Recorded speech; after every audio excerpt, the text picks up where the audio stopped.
Hi, Year 12. So exciting or not exciting, perhaps. UCAS is now open and you can log in to UCAS and you can start to complete your application form. So this week I've sent you a PowerPoint that's got step-by-step instructions on it, but I'm also just going to go through the first couple of sections in this video. I'm not going to do the whole thing because it'll take forever, but I'm just going to show you initially how to fill in the personal details section and the additional information section. And then next week we'll go through education, we'll go through courses, and we'll slowly get the whole thing done. So the first thing you need to do is you need to go to ucas.com.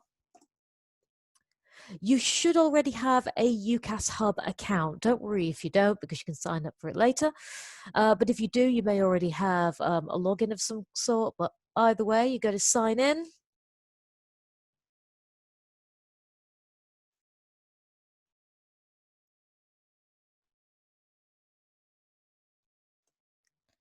Very slowly on my computer, I'm afraid. Sorry. Students.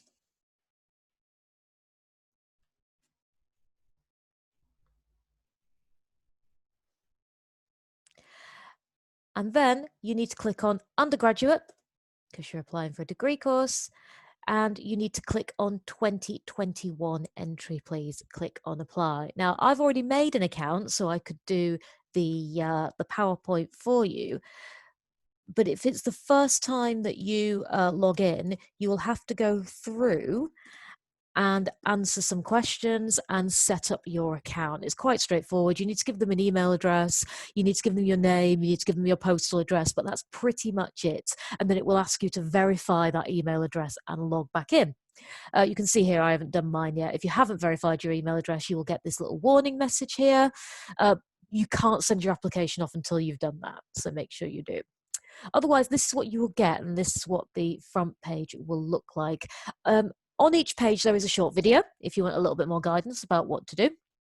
And down the side here are all the sections that you need to fill in. So today we're going to be concentrating on personal details and additional information. Now, you won't be able to see this one yet that says additional information because it only appears when you filled in the personal details. So let's start at the beginning.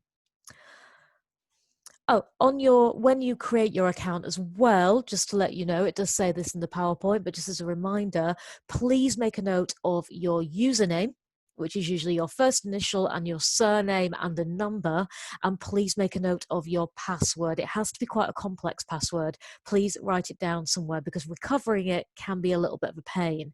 It will also ask you for security questions. So again, please make sure that you've noted down the questions that it's asked you and the answers that you have given in case you do need to get back into your account at some point later.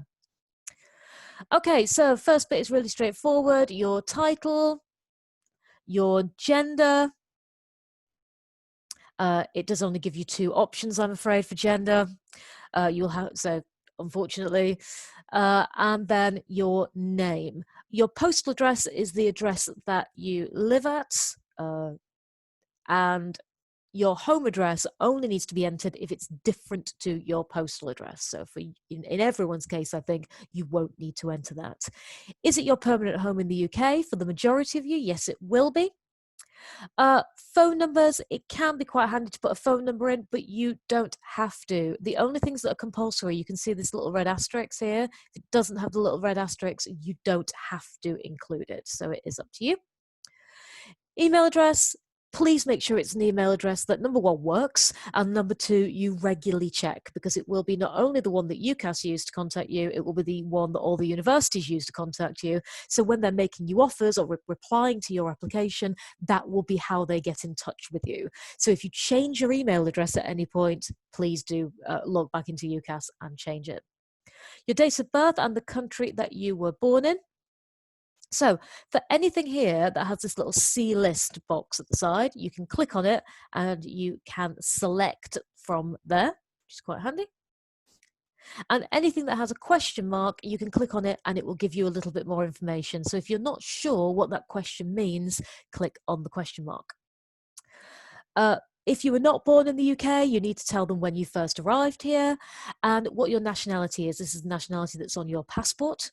Dual nationality if you have one. Your area of permanent residence, this is the borough of London that you live in. So it's not the school borough, which is Camden. You may also live in Camden, but it's not the school borough, it's the area that you live in. So Hackney, Islington, Barnet, wherever it is. And your residential category, UK citizen, as you can see here, or there are some other things for you to choose from there, including EU national or settled in the UK, which may apply to some of you. So this whole next section, reference numbers, you can just leave blank, you don't need them. And passport details, you don't need this either. It only applies if you live permanently outside the EU, which I don't think will apply to any of you. The last section, though, is really important because this is where you're telling UCAS that, yes, please, you would like a student loan. So for nearly all of you, I would imagine possibly all of you, the fee code is O2. That means that you would like a student loan. If you think there are any circumstances in which you are not going to need a loan to cover your fees, bear in mind they're nearly £10,000 a year, please do ask me. Because it is nearly everyone who goes to university, nearly everybody takes a student loan. So student support arrangements, this is again the borough that you live in. So whatever you've put above, you need to put again here. So I put Camden, where is it gone? There we go, student support arrangements. The answer to the next one, have you ever lived or worked in the EU? Yes or no? And do you have a parent or step parent who is an EU national? Yes or no? Select there. This bit, keep up to date with your application. This is at the beginning. UCAS asks you if you want them to keep in touch with you about various things. You can change that there if you want to. Nominated access. For most people, you won't need this. You only need you only need to nominate someone if, number one, you have a disability that means that you find it hard to speak for yourself, in which case you can have someone who can talk on your behalf. Or secondly, if you're going to be going on a gap year, or you know you're going to be out the country and you're not going to be contactable, then you can put someone down there as a nominee, but most people don't need it.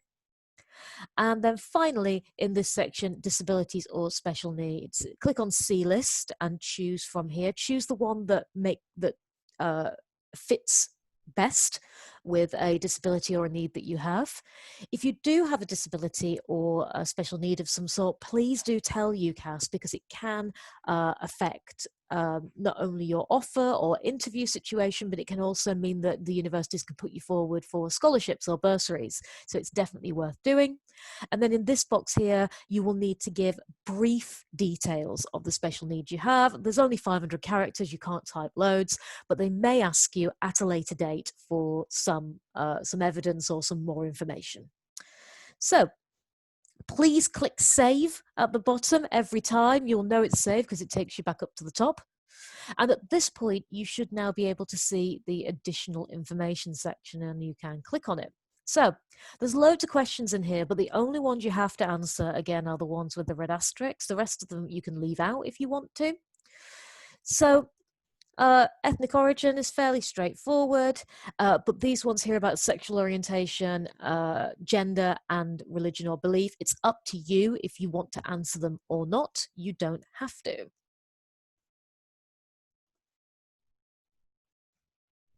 National identity, however, you do need to answer,